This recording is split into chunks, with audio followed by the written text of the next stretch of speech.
Bonjour. Bonjour. Comment allez-vous? Bien. Bon, vous avez le sourire en tout cas. Oui. Ça devrait aller bien après le temps d'adoration qu'on vient d'avoir. On a loué le Seigneur et puis en chantant ce matin puis en entendant les partages puis les prières, tout ça, je me parlais à moi-même. Est-ce que vous vous parlez à vous-même des fois? Je me parlais à moi-même puis je me disais, je disais à moi, je me disais, Fernand, essaie de revivre les premiers moments de ta conversion. Les premières fois que tu chantais ces cantiques-là, puis que tu entendais des prières puis des partages. Puis j'ai été ému jusqu'au plus profond de mon âme. Revenez en arrière, peut-être que vous le faites. Revenez à ces moments du début, quand vous avez connu Jésus, que vous avez chanté, que vous avez entendu des prédications, comment votre cœur a été bouillant et touché par le Seigneur. C'est ce que je voudrais revivre à tous les jours, ce que j'ai tantôt expérimenté pendant quelques instants après avoir eu cette pensée-là. Le message ce matin, c'est les choix de Simon-Pierre. Nous sommes dans la série des 12 apôtres. Et je vous garantis que ce n'est pas trop facile. Il y a des apôtres qu'on sait à peu près rien, mais d'autres qu'on en sait beaucoup. Pierre, bien, on en sait beaucoup. Il était toujours le premier qui parlait, qui se mettait le doigt dans la bouche jusqu'aux omoplates. Donc, il parlait des fois, c'était pas à son tour. Et puis, on a un bon record dans l'Écriture en ce qui concerne l'apôtre Pierre. Et puis, il va y avoir plusieurs textes ce matin. Ça va en être un. Nous allons le voir un petit peu plus tard. Mais j'aimerais commencer par dire que ce qui aurait pu et aurait dû être la soirée la plus importante de sa vie, Pierre est assis seul dans un coin sombre et pleure amèrement. Lui, sûrement un homme qui devait être, je pense, un pêcheur comme il était d'expérience sur un bateau, sur son bateau de pêche. Il devait être un gars costaud. Et il était très courageux, il était autonome, il gagnait bien sa vie. Là, il est complètement démantibulé, brisé. Le roc est cassé par 1000 morceaux.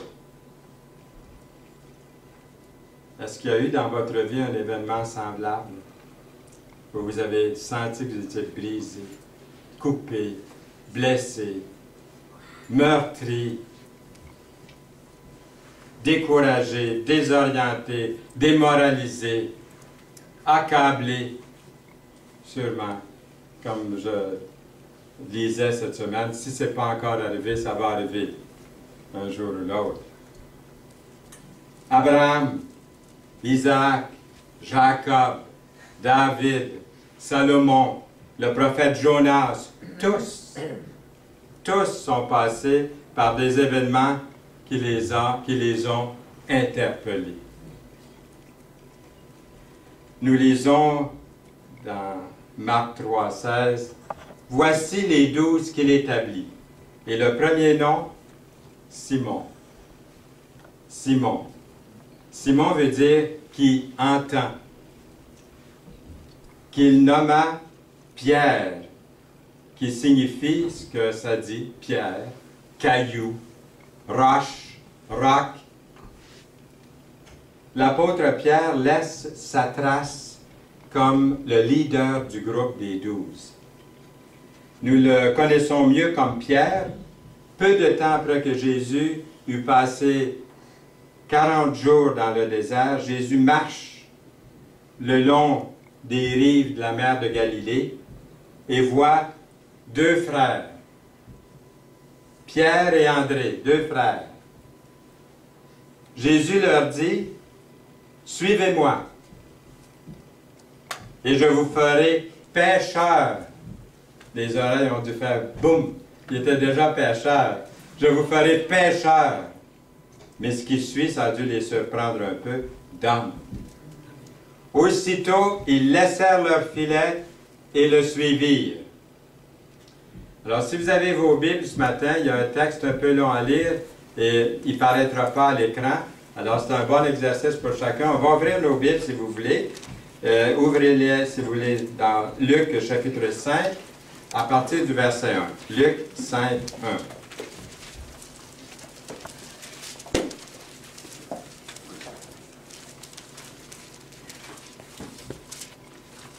Comme Jésus se trouvait auprès du lac de Génézareth et que la foule se pressait autour de lui pour entendre la parole de Dieu, il vit au bord du lac 2 barques, d'où les pêcheurs étaient descendus pour laver leurs filets. Il monta dans l'une de ces barques qui était à Simon, et il le pria de s'éloigner un peu de terre, puis il s'assit. Jésus prêchait assis, souvent. Il s'assit et de la barque, il enseignait la foule. Lorsqu'il eut cessé de parler, il dit à Simon, « Avance en pleine eau et jetez vos filets pour pêcher. » Simon lui répondit, « Maître, nous avons pêché, nous avons travaillé toute la nuit sans rien prendre. Mais sur tes paroles, je jetterai le filet. » Est-ce que c'est comme ça qu'il l'a dit? Peut-être. On ne sait pas, on n'a pas les sons. Mais je prends ce son-là ce matin. L'ayant jeté, ils prirent une grande quantité de poissons et leurs filets se rompaient. Ils firent signe à leurs compagnons qui étaient dans l'autre barque de venir les aider et ils vinrent et remplirent les 2 barques au point qu'elles enfonçaient. Quand il vit cela, Simon-Pierre tomba aux genoux de Jésus et dit, « Seigneur, retire-toi de moi parce que je suis un homme pécheur. » Car l'épouvante l'avait saisi, lui et tous ceux qui étaient avec lui, à cause de la pêche qu'ils avaient faite. Il en était de même de Jacques et de Jean, fils de Zébédée, les associés de Simon. Alors Jésus dit à Simon, « Ne crains point. Désormais, tu seras pêcheur d'hommes. » Et ayant ramené les barques à terre, ils laissèrent tout et le suivirent. Et ça me rappelle le premier message de l'apôtre Pierre. Il a vraiment rempli son filet d'hommes, hein? D'hommes, 3000 convertis à son premier message. Alors la promesse du Seigneur est toujours très, très fidèle. Le Seigneur lui avait dit, c'est arrivé, pêcheur d'hommes tu le seras. Il l'a été. Pour illustrer, disons ceci. Quelqu'un, par exemple, raconte l'histoire d'une business que vous auriez. Vous avez une bonne business. Vous avez travaillé tard. Hein, vous êtes encore à l'ouvrage. Vous êtes déprimé. Vous avez une grosse journée. Vous êtes inquiet. Vous êtes épuisé. Vous ne savez pas si vous avez assez d'argent pour payer toutes vos factures, assez pour manger. Quelqu'un frappe à la porte. Vous allez répondre, c'est un nouveau client. Il veut faire des affaires avec vous. Il part en vous donnant une grosse somme d'argent. Vous allez pouvoir payer vos factures, vos comptes. Puis l'étranger vous demande, juste avant de partir, de tout laisser tomber et de le suivre. Le feriez-vous? Dans ma Bible, ici, j'ai écrit « Ça dépend qui le demande. » J'ai pris mes précautions, voyez-vous, moi aussi, là. Ça dépend qui le demande.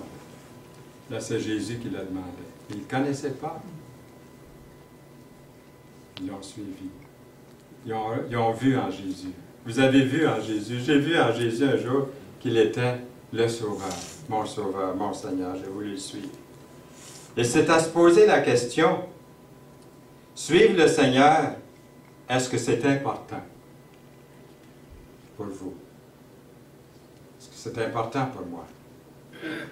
Donc, vous avez vu tantôt, le thème, c'est les choix de Pierre. Les choix. Il a dû faire des choix. Donc, on va voir le premier choix.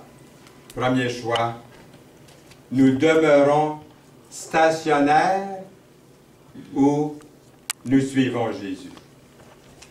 Vous voulez demeurer stationnaire ou vous voulez suivre Jésus?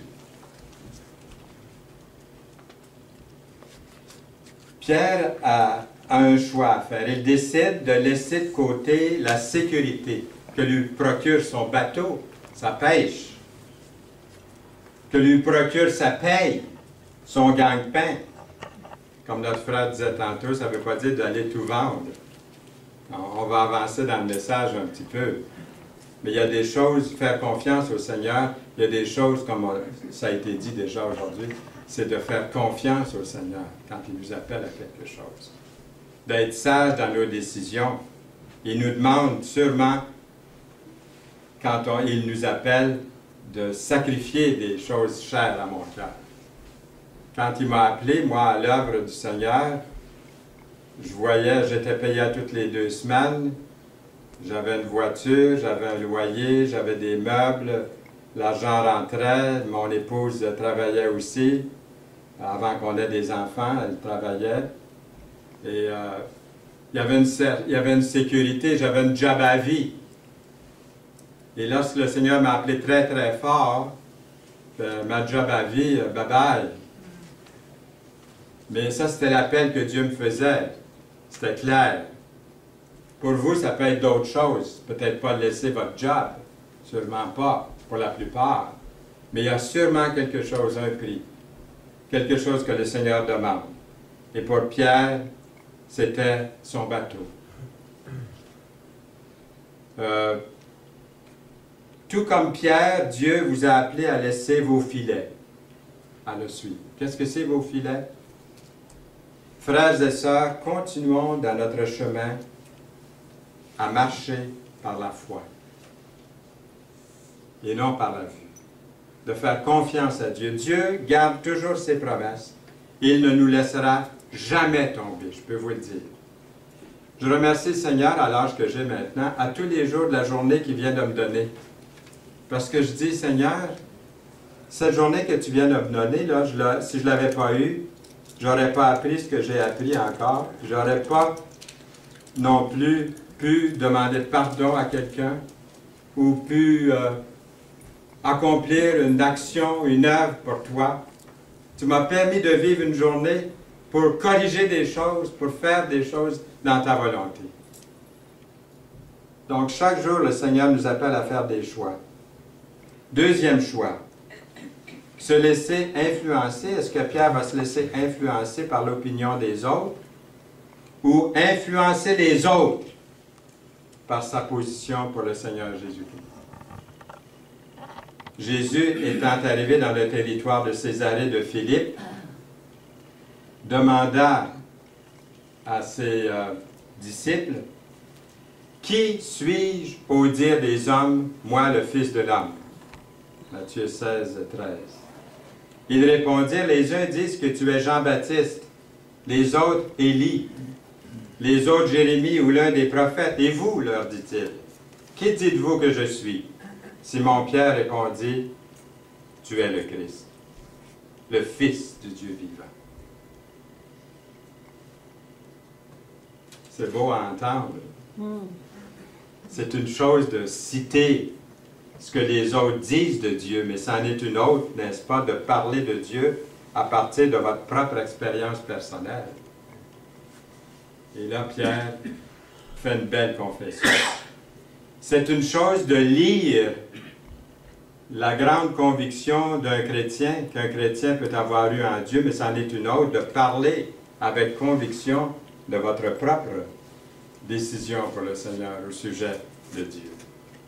Pouvez-vous dire avec une conviction personnelle que Dieu est grand, que Dieu est puissant? C'était beau ce matin, je vois que le Seigneur préparait pour cette rencontre. On a parlé de Dieu qui est grand tantôt, puis tout de suite je pensais, wow! Le Seigneur nous guide, nous emmène dans le message par son esprit. Tout se tient. Que Dieu est puissant, que Dieu est amour, que Dieu est fidèle. Oui, parce qu'il l'est justement tout ça. Vous avez vu Dieu agir dans votre propre vie? Rappelez-vous ces moments-là où vous avez dit, Dieu a vraiment agi dans ma vie. Des fois, le temps, l'espace, les épreuves, l'ennui, les tristesses, les déprimes, me font oublier ce que Dieu a été un jour dans ma vie quand j'ai crié « Gloire à Dieu !» Puis dans des moments de déprime, bien, on ne crie plus « Gloire à Dieu », on dit « Fais pitié !» Bouh! Il est ce qu'il est. Vous avez vu Dieu dans votre vie. Pierre a été le premier des 12 à dire que Jésus est le Christ, le Messie, le Fils du Dieu vivant. Pierre a vu le Seigneur Jésus à l'œuvre. C'est ce qu'on n'a pas vu, donc on pourrait dire lui est chanceux. Mais le Seigneur a dit qu'on est plus chanceux que Pierre, hein, dans le chapitre 17, ceux qui ne m'ont pas vu, mais qui ont cru. Il nous a félicité, le Seigneur. Il vous félicite, il me félicite de ne pas avoir vu, mais de croire. Pierre a vu le Seigneur à l'œuvre, oui. Sa présence pendant 3 ans, les miracles, les guérisons, les résurrections, des vies transformées. Il a vu tout ça. Pierre connaissait Dieu. Et Pierre a fait le choix d'être une influence autour de lui. Dieu est aussi avec vous, avec moi, en nous, par le Saint-Esprit. Il vous a créé, vous et moi, pour le servir et lui plaire. Nous avons la puissance de Dieu en nous, à tous les instants, à tout moment. Vous, petits-enfants, vous êtes de Dieu. Et vous les avez vaincus parce que celui qui est en vous est plus grand que celui qui est dans le monde. 1 Jean 4, 4. Il y a un nommé John Gibson Patton, peut-être que vous avez connu dans une biographie, missionnaire parmi les aborigènes hostiles. J'aime mieux être missionnaire parmi mon propre peuple, peut-être en voyant cette image-là qui me fait craindre un peu ce que John Patton a dû endurer. Les aborigènes hostiles qui n'avaient jamais entendu l'Évangile de leur vie, et à un moment donné, 3 sorciers qui prétendaient avoir le pouvoir de causer la mort ont déclaré publiquement leur intention de tuer Patton avec leur sorcellerie avant le dimanche suivant. Pour mener à bien leur menace, ils ont dit qu'ils avaient besoin de nourriture qu'il avait, lui, Patton, partiellement mangée. Alors, Patton, il a pris 3 prunes, puis il a pris une bouchée dans chaque prune. Puis il leur a remis les 3 prunes.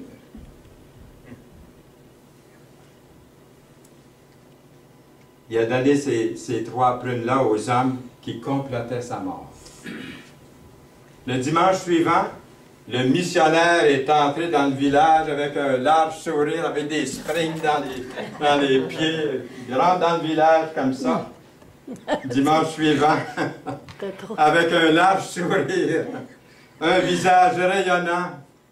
Les gens se regardaient, puis ils le regardaient rentrer avec étonnement, puis ils se disaient, « Mais c'est Patton. » « Ben non, c'est pas Patton. »« Ben oui, c'est Patton. » Leurs sorciers avaient essayé par toutes les incantations possibles de le tuer. Lorsqu'on leur a demandé pourquoi ils avaient échoué, ils ont répondu que le missionnaire était un homme sacré comme eux, mais que son Dieu était plus fort que le leur. Gloire à Dieu! Dès lors, l'influence, ça c'est une histoire vraie, hein? Dès lors, l'histoire de l'influence de Patton, son influence, a grandi. Et bientôt, il eut la joie de conduire certains des villageois au Seigneur. Vous lirez son histoire, John Gibson Patton. Mais c'est aussi l'apôtre Pierre, plus tard, qui a juré, lui qui avait juré de ne jamais renier le Seigneur Jésus-Christ. Puis, après l'arrestation de Jésus, l'a renié non pas une fois, non pas 2 fois, mais 3 fois. Pierre, 3 fois, renié le Seigneur. Mais c'était aussi le même Pierre qui avait pris son épée puis qui avait coupé l'oreille d'un soldat dans le jardin quand ils sont venus arrêter Jésus, son Seigneur. Mais vous savez, dans la vie, ce n'est pas seulement les expériences, vos expériences mes expériences positives qui nous enseignent à propos de Dieu. Parfois, nous apprenons, j'apprends par mes échecs. Des fois, difficile pour les autres de me pardonner. Heureusement que Dieu est là, qui me pardonne mes échecs, qui m'accepte, qui me reçoit, qui voit mon cœur, qui voit mon souci de lui plaire, de vivre pour lui. Et parfois, Dieu se sert de vos échecs, de mes échecs, même de nos échecs, pour nous interpeller afin que nous puissions être renouvelés, repartir à zéro, en qui il veut vraiment nous former, en qui il veut vraiment que nous soyons, que nous devenions. Troisième choix, se laisser gagner par la peur ou demeurer fidèle au Seigneur. Ils allumèrent du feu au milieu de la cour et ils s'assirent. Pierre s'assit parmi eux, une servante qui le vit, assis devant le feu, fixant sur lui les regards, et dit, « Hey, cet homme était aussi avec lui. » Mais il le nia, disant, « Femme, je ne le connais pas. » Peu après, un autre l'ayant vu dit, « Tu es aussi de ces gens-là. » Et Pierre dit, « Homme, je n'en suis pas. » Environ une heure plus tard, un autre insistait, disant, « Certainement, cet homme était aussi avec lui, car il est galiléen. » Il y a un accent. Il y a un accent. C'est un Galiléen. Pierre répondit, « Homme! » Des fois c'était femme, puis là c'est homme. Je ne sais ce que tu dis au même instant. Au même instant. Comme il parlait encore, j'aurais dû avoir un son du coq ici.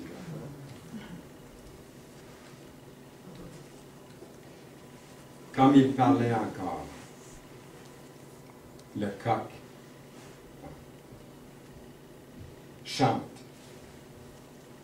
Avant que le coq chante, c'est souvenu. Avant que le coq chante aujourd'hui, tu me renieras 3 fois. Et étant sorti, il pleura amèrement. Le verset, j'aurais dû vous le mettre ici. Le Seigneur s'étant retourné, regarda Pierre. Et Pierre se souvint de la parole que le Seigneur lui avait dit. Avant que le coq chante aujourd'hui, tu me renieras 3 fois. Et étant sorti, il pleura amèrement. Luc 22, 61, 62. Il avait coupé l'oreille du soldat. Seigneur, jamais, là, je serai fidèle avec jusqu'à la mort. Puis, même si tous les autres, là, Serge Lafrance, Noël Aubu, puis Gilles Tremblay, puis je vous nomme tous ici, même si tous ceux-là vous abandonnent, là, moi, Seigneur, hein, je vais mourir, je vais aller jusqu'à la croix. Je vais renier 3 fois. Est-ce qu'on lui lance la pierre? Est-ce qu'on le met en dehors de l'Assemblée? Est-ce qu'on frappe un coup de pied dessus? Est-ce qu'on le lapide? Il a renié le Seigneur 3 fois. Qu'est-ce que vous auriez fait à la place de Pierre?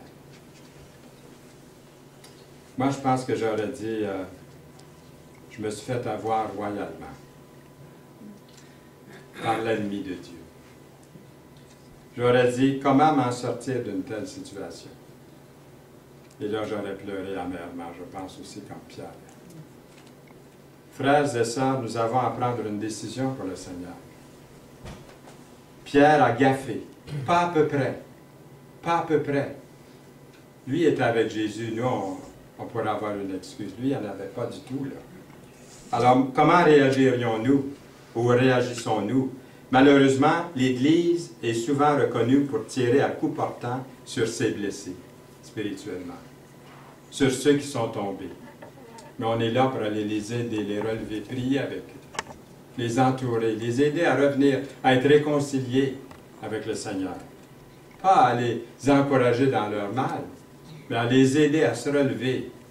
Pas à placoter les uns contre les autres, sur ce que quelqu'un a fait, mais plutôt être discret, prier plutôt, pleurer avec la personne qui est tombée, dire « Mais qu'est-ce qui t'est arrivé?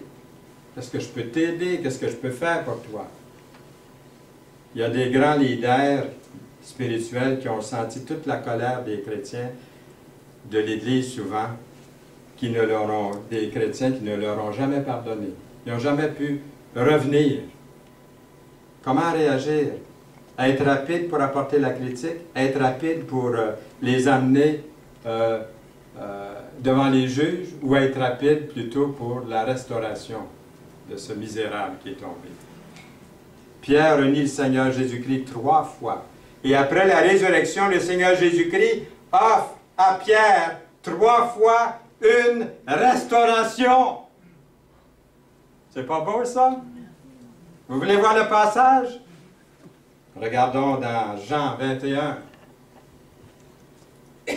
C'était déjà la 3e fois que Jésus se montrait à ses disciples depuis qu'il était ressuscité des morts.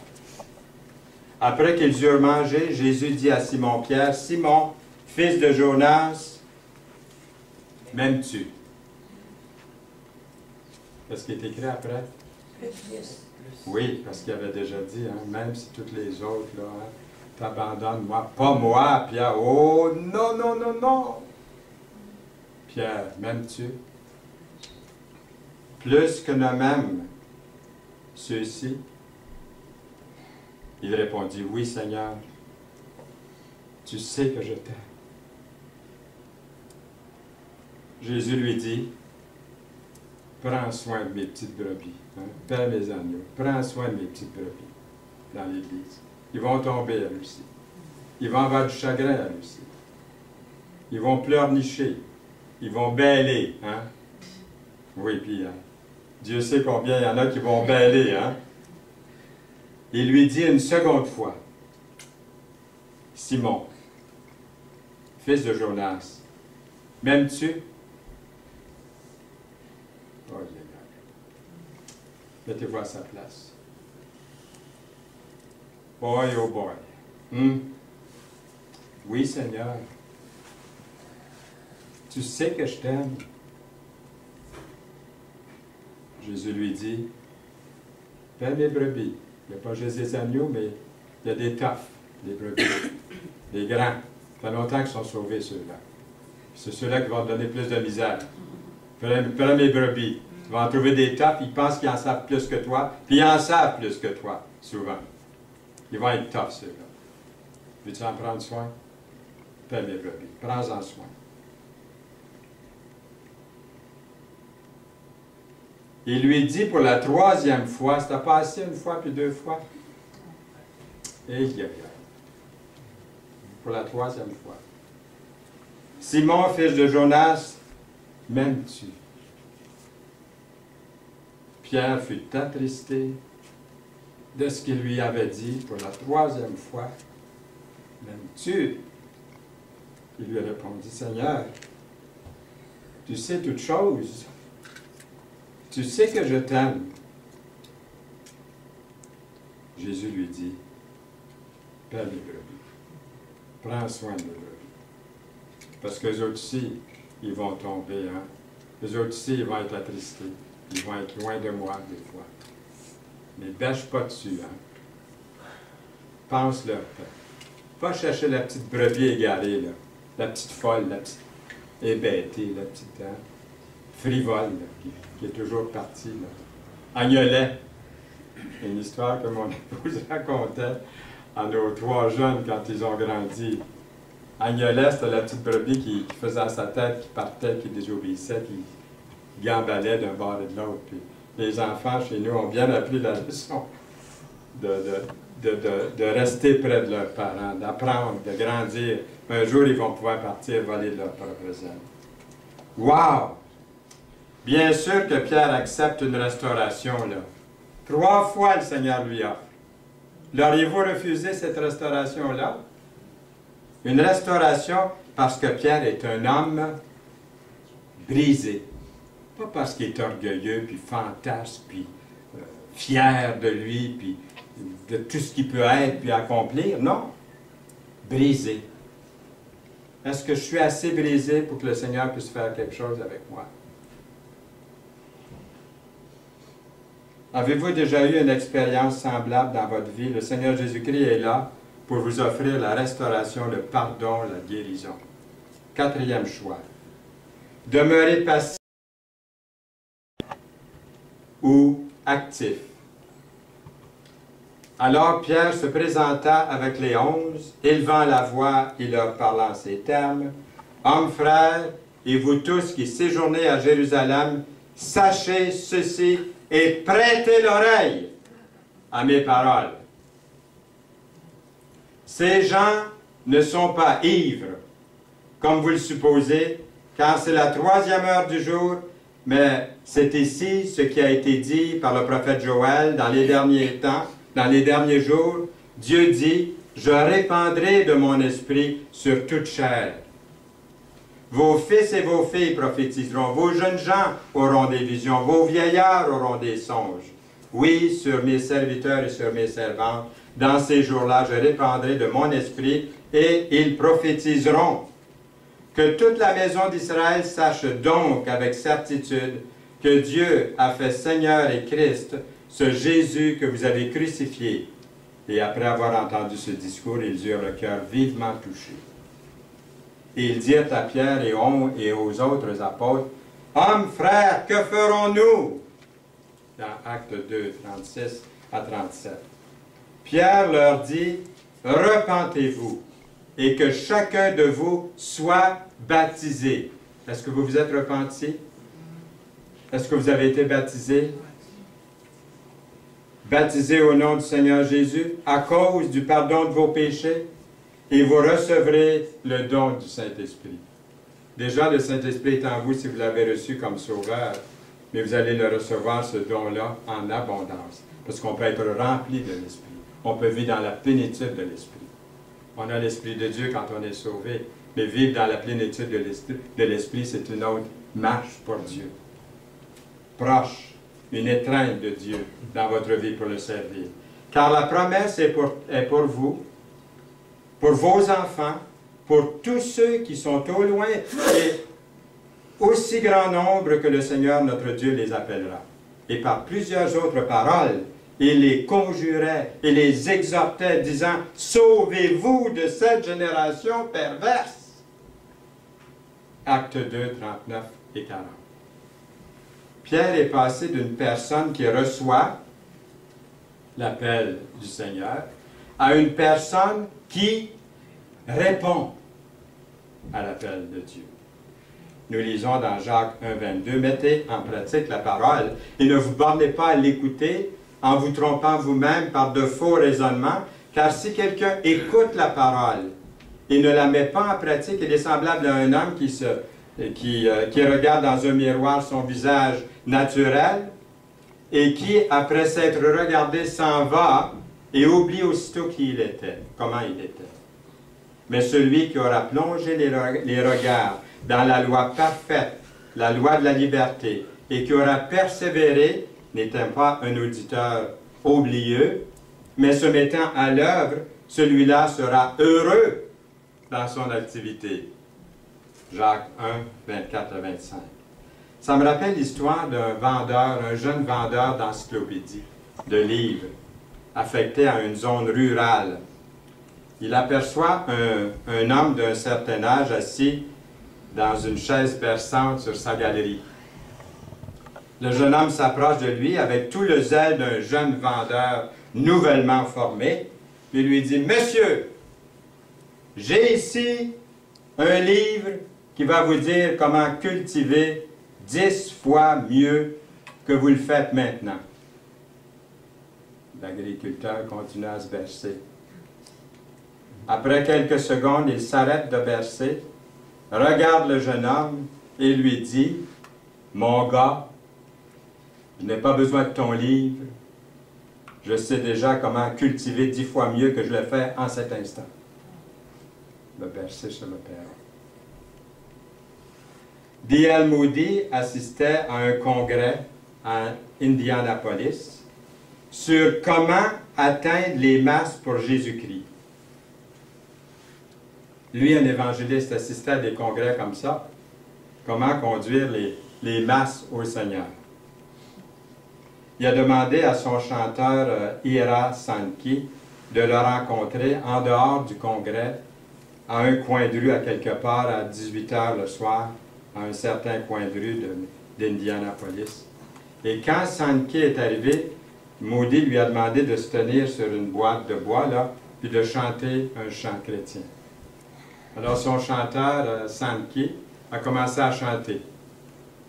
Puis là, les gens se sont approchés. Ça m'a rappelé, et Yolande se souvient, quand on était à Bethel, les dimanches après-midi, on allait au coin de Wellington puis King, en plein centre de la ville de Sherbrooke, là, avec un groupe d'étudiants. Puis on se mettait à chanter, on demandait à Lise Larose, hein, qui est mariée avec un Laplante, ça va bien ensemble. Et puis elle avait une voix superbe, et puis on lui demandait de chanter. Puis des fois, il faisait moins 20 là, sur le coin de rue, au coin de Wellington puis King à Sherbrooke. Et puis moi, on ne m'a jamais demandé de chanter, je ne sais pas pourquoi, mais on m'a demandé de prêcher. Alors moi aussi, je montais sur une boîte de bois pour que tout le monde me voie, puis les gens s'approchaient. Ça m'a rappelé ça. Que les gens venaient en entendant chanter. Ils venaient entendre, pas nécessairement la parole, mais parce que les chants, les gens aiment ça en général. Alors, Sankey a chanté, puis une foule est venue, une grande foule s'est rassemblée. À ce moment-là, il n'y avait pas Internet puis la télévision, donc les gens n'étaient pas gâtés comme aujourd'hui. Aujourd'hui, on dit, je vais regarder ça à la télévision. Mais pas dans ce temps-là. Quand il y avait quelqu'un qui chantait en public, vous alliez écouter. Une foule s'est rassemblée. Moody a parlé brièvement, pas longtemps, puis il a demandé à tous ces gens-là de le suivre dans la salle des congrès. Ah. Oui. La réunion était à 7 h, les congressistes. Puis là, il était peut-être 6h20 ou quelque chose comme ça. Ils sont tous allés dans la grande salle avant que les congressistes arrivent sur comment conduire les masses au Seigneur. Là, la salle était déjà toute pleine.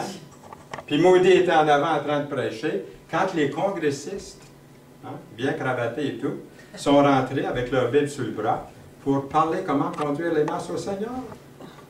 Là, Moody, quand il a vu ça, après quelques secondes, s'est arrêté. Et puis, il faut que je retrouve ma place ici.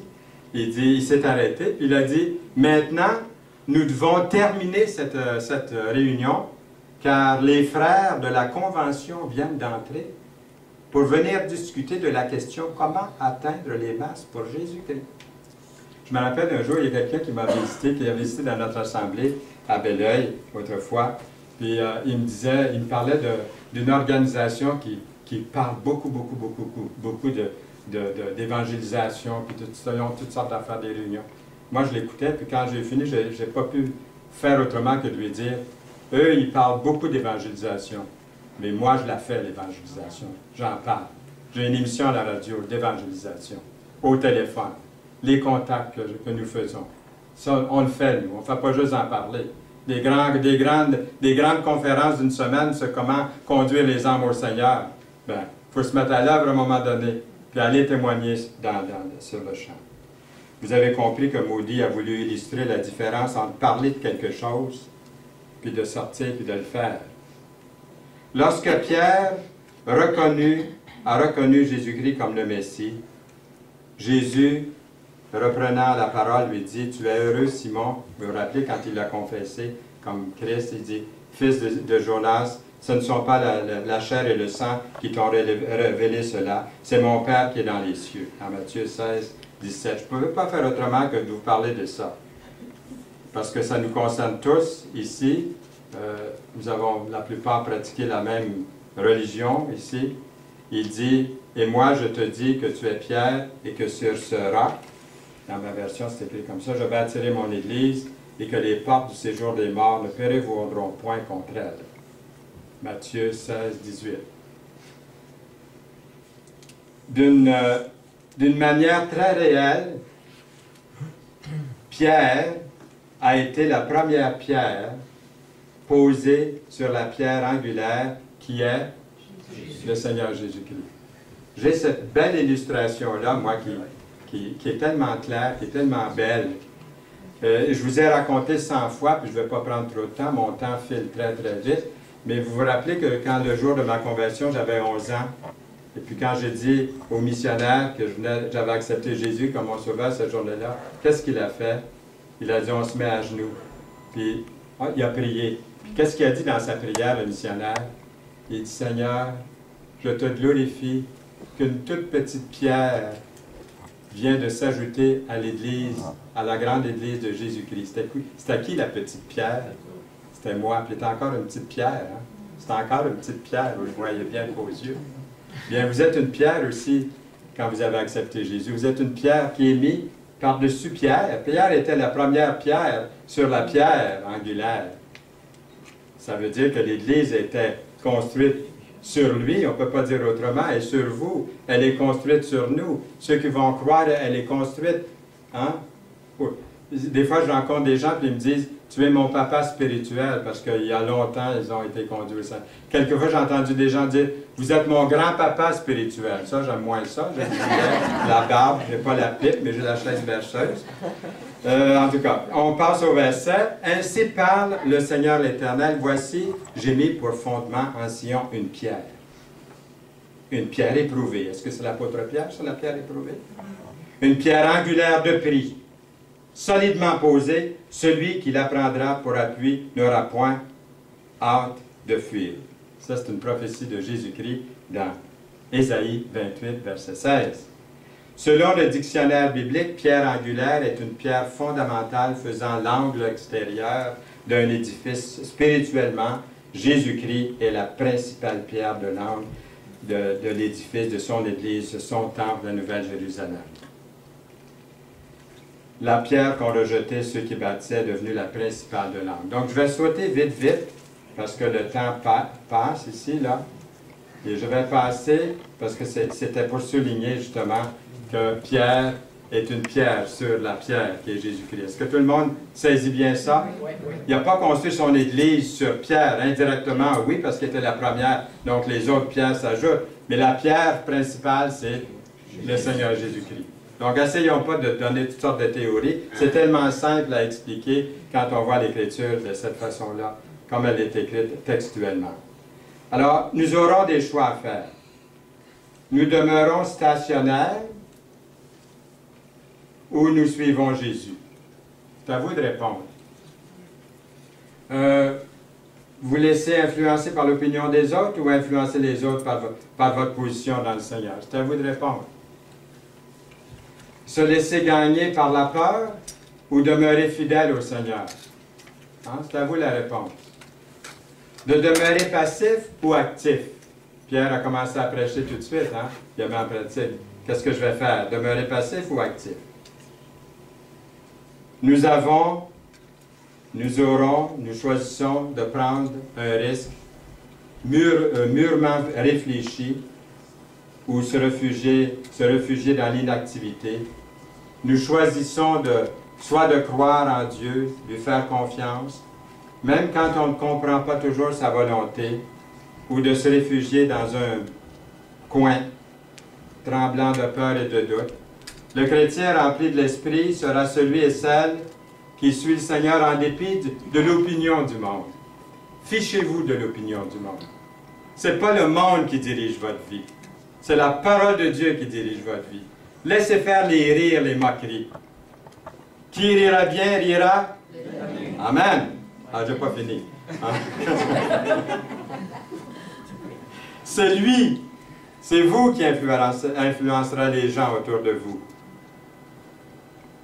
Jésus, ce matin, vous demande de prendre position. Voulez-vous prendre position pour le Seigneur maintenant? Chers frères et sœurs, chers amis, voulez-vous prendre position pour lui? Vous connaissez les questions. Je vous demande de lui dire, dites-lui, oui, je le veux. Oui, je le veux. Dans une prière sincère et sérieuse. Et pour vous aider, écoutons le chant et la prière de Jacques Whitney, qui dernièrement a été très, très éprouvé. Et faites de ce chant, de cette prière, la vôtre aussi.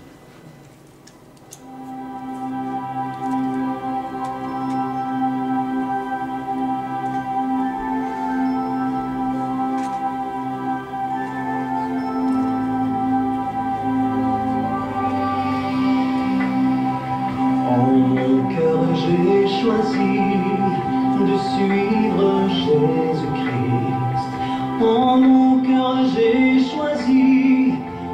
suivre Jésus. En mon cœur j'ai choisi de suivre Jésus-Christ. Oui, pour toujours. Oui, pour toujours. Si mes amis s'en vont, qu'importe moi j'irai. Si mes amis s'en vont, qu'importe j'irai. Si mes amis s'en vont, qu'importe moi j'irai. Oui, pour toujours. Oui, pour toujours. Au monde je dis non, joyeux je prends ma croix. Au monde je dis non, j'accepte la croix. Au monde je dis non, joyeux je prends ma croix. Oui, pour toujours, oui, pour toujours. Veux-tu décider de suivre Jésus-Christ? Veux-tu décider de suivre Jésus? Veux-tu décider de suivre Jésus-Christ? Oui, pour toujours, oui, pour toujours. Suivre Jésus, oui, pour toujours.